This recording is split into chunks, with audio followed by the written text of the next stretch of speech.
malaikatahu yusalluna 'alan nabi ya ayyuhalladzina amanu shallu 'alaihi wa sallimu taslima. Sesungguhnya Allah dan para malaikat berselawat kepada Nabi. Wahai orang-orang yang beriman, berselawatlah kalian kepadanya dan ucapkanlah salam kepadanya. Dalam sebuah hadis Nabi SAW mengatakan, "Man shalla 'alayya salatan, sallallahu 'alaihi ashran."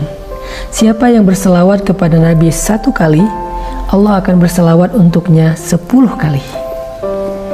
Salawat kita kepada Nabi adalah Allahumma sholli ala Sayyidina Muhammad, Allahumma sholli ala Muhammad. Ya Allah, sampaikanlah salawat, salam kepada Sayyidina Muhammad. Lalu salawat Allah kepada kita apa? Salawat Allah kepada kita adalah ampunan dan rahmat. Jadi ketika kita sekali mengatakan Allahumma sholli ala Sayyidina Muhammad, Allah memberikan kepada kita 10 ampunan dosa dan 10 rahmat. 10 ampunan dosa dan rahmat. Masya Allah, mudah sekali. Dan di antara 10 ampunan dosa dan rahmat itu, salah satu rahmat Allah adalah Allah beri kita hidayah. Rahmat yang lain, Allah mudahkan urusan kita, Allah angkat beban kita, Allah ringankan beban kita, Allah angkat kemuliaan kita, derajat kita, Allah selesaikan masalah kita. Itu rahmat-rahmat dalam kehidupan di dunia, rahmat Allah dalam kehidupan di akhirat. Allah mudahkan sakaratul maut kita, Allah lapangkan kubur kita, Allah tolong dan naungi kita di padang mahsyar, Allah mudahkan hisab kita, Allah mudahkan sirat kita, dan Allah mudahkan kita masuk ke surga. Rahmat Allah. Makanya jangan kikir dalam berselawat kepada Nabi. Lagi pula, Nabi adalah orang yang paling berjasa dalam kehidupan kita, lebih daripada ibu dan ayah kita. Ibu dan ayah kita mengurus kita dari kecil sampai dewasa, tetapi Nabi mengurus kita di dunia dan di akhirat. Di akhirat, Nabi adalah orang yang paling sibuk mengurus umatnya. Nabi adalah orang yang paling sibuk mengurus kita agar kita mudah segala urusannya di akhirat, karena Nabi yang punya akses langsung kepada Allah di Arsy. Nabi naik turun Arsy, mahsyar, Arsy, mahsyar. Ngapain Nabi naik ke Arsy dan turun lagi ke mahsyar berkali-kali? Sangat sibuk sepanjang perjalanan mahsyar. Karena Nabi meminta kepada Allah, ya Allah, itu umatku, tolong mereka ya Allah. Ya Allah, itu umatku, bantu mereka ya Allah. Ya Allah, itu umatku, mudahkan mereka ya Allah. Ya Allah, itu umatku, ringankan hisab mereka ya Allah. Selamatkan mereka dalam melintasi sirat ya Allah. Ya Allah, itu umatku, masukkan mereka ke surga ya Allah. Ya Allah, itu umatku, keluarkan mereka dari neraka ya Allah. Terus sibuk mengurus kita. Hari ketika ibu, ayah, pasangan meninggalkan kita, Nabi justru memperhatikan kita.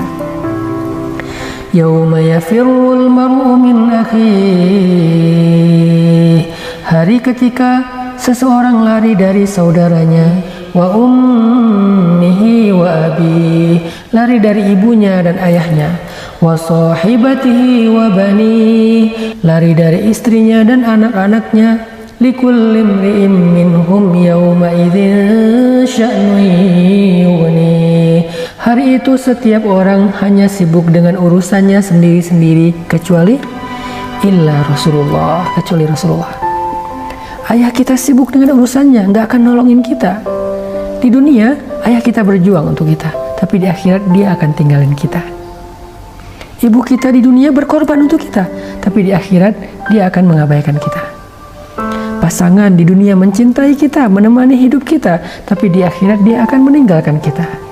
Anak-anak di dunia berbakti kepada kita, tapi di akhirat dia lebih sibuk dengan urusannya sendiri. Semuanya meninggalkan kita, semuanya akan sibuk dengan urusan sendiri-sendiri. Likulli imri'in minhum yawma idzin sya'nun yughni. Semuanya sibuk. Cuman satu orang di akhirat, di padang mahsyar, di hari hisab, di depan jembatan sirat, cuman satu orang yang akan memperhatikan kita, menolong kita, memberi kita syafaat, memudahkan urusan kita, menunggu kita di telaga untuk memberi kita minum karena kita haus ratusan ribuan tahun tidak meminum air. Dia akan menunggu kita, memberi kita minuman dari tangannya yang mulia. Cuma satu orang yang memperhatikan kita di padang mahsyar. Dialah Rasulullah Sallallahu Alaihi Wasallam. Lagi pula jasa Rasulullah bukan hanya di akhirat, bahkan di dunia juga. Kalau ibu berjasa karena telah mengandung kita, melahirkan kita, menyusui kita, ayah berjasa karena menafkahi kita, Rasulullah SAW berjasa karena beliaulah yang membawa iman kepada kita. Beliaulah yang mengajarkan Islam kepada kita. Beliaulah yang membawa hidayah kepada kita. Kalau bukan karena iman, Islam, dan hidayah yang dibawa oleh Rasulullah dengan perjuangan yang berat, maka tidak ada artinya kehidupan kita yang diberikan oleh ibu dan ayah kita. Buat apa kita hidup dibesarkan oleh ayah kita, sementara kita kufur kepada Allah? Maka yang paling berharga dalam hidup kita adalah iman, Islam, dan hidayah yang dibawa oleh Rasul. Lebih berharga daripada kehidupan yang telah diperjuangkan oleh ayah dan ibu kita. Shalawat kepada Nabi. Dan salawat kita tidak akan sia-sia. Man shalla alayya sholatan sallallahu alaihi ashron. Siapa yang berselawat kepada aku 1 kali, Allah akan berselawat untuk dia 10 kali. Barakallahu fikum.